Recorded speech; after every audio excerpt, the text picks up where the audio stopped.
My name is Dr. Kurt Belk, and I'm a board-certified emergency physician and the medical director of the Urgency Room. I want to thank you for choosing us as your healthcare provider. The following video offers follow-up care instructions to your recent visit.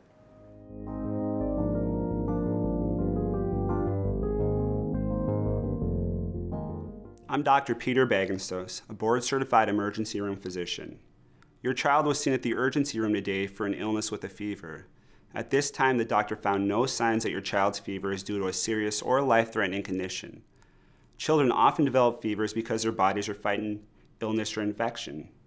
It's important to remember that fever is a normal and healthy response. The fever that comes with an illness is not dangerous to your child and won't cause brain damage. Now that you're home, you can do a lot to help your child. Your child will probably feel better if you keep the fever down with fever medication, such as acetaminophen or ibuprofen. Make sure to use the correct dose as directed by your healthcare provider. The clothes or blankets your child has on won't make much difference in their fever, so it's okay to put your child in clothes appropriate for the weather, and let your child have blankets if he or she wants them. Your child needs more fluid when there's a fever, so be sure to give plenty of liquids. Keep in mind it's important to watch your child in the days following your visit to the urgency room because sometimes serious illnesses don't show up right away. If your child is 3 months of age or younger, a fever over 100.4 degrees on a rectal thermometer means the child needs to be seen by a doctor. If this develops in your child, be sure to come to the urgency room or be seen right away by your regular pediatrician. Bring your child back to the urgency room immediately if your child seems much more ill, won't wake up, won't respond right, or is crying for a long time and won't calm down.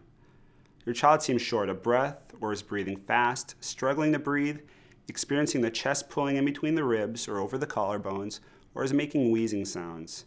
Come in to see us if your child is showing signs of dehydration. Signs of dehydration can be your infant has had no wet diapers in 4 to 5 hours, your older child has not passed urine in 6 to 8 hours, your infant or child starts to have a dry mouth and lips or no saliva or tears, your child passes out or faints, your child has a convulsion or seizure, your child has any new symptoms including a severe headache, or come see us if you notice anything else that worries you.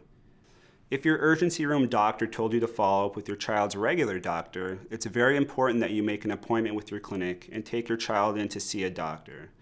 Not following up as directed could result in missing an important development, which could result in permanent injury, disability, or lasting pain.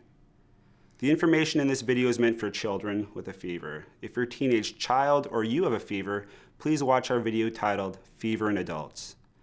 Children tend to get far more fevers than adults since they are regularly exposed to illnesses at daycare and school. Usually fevers are easily treated with rest, healthy foods, and fluids. If at any point you feel concerned for your child, visit the board-certified physicians at the urgency room for fast, quality care in a comforting environment. Your child's health is our priority. These videos are intended to provide helpful health information to the general public. They are not intended to be a substitute for professional medical advice.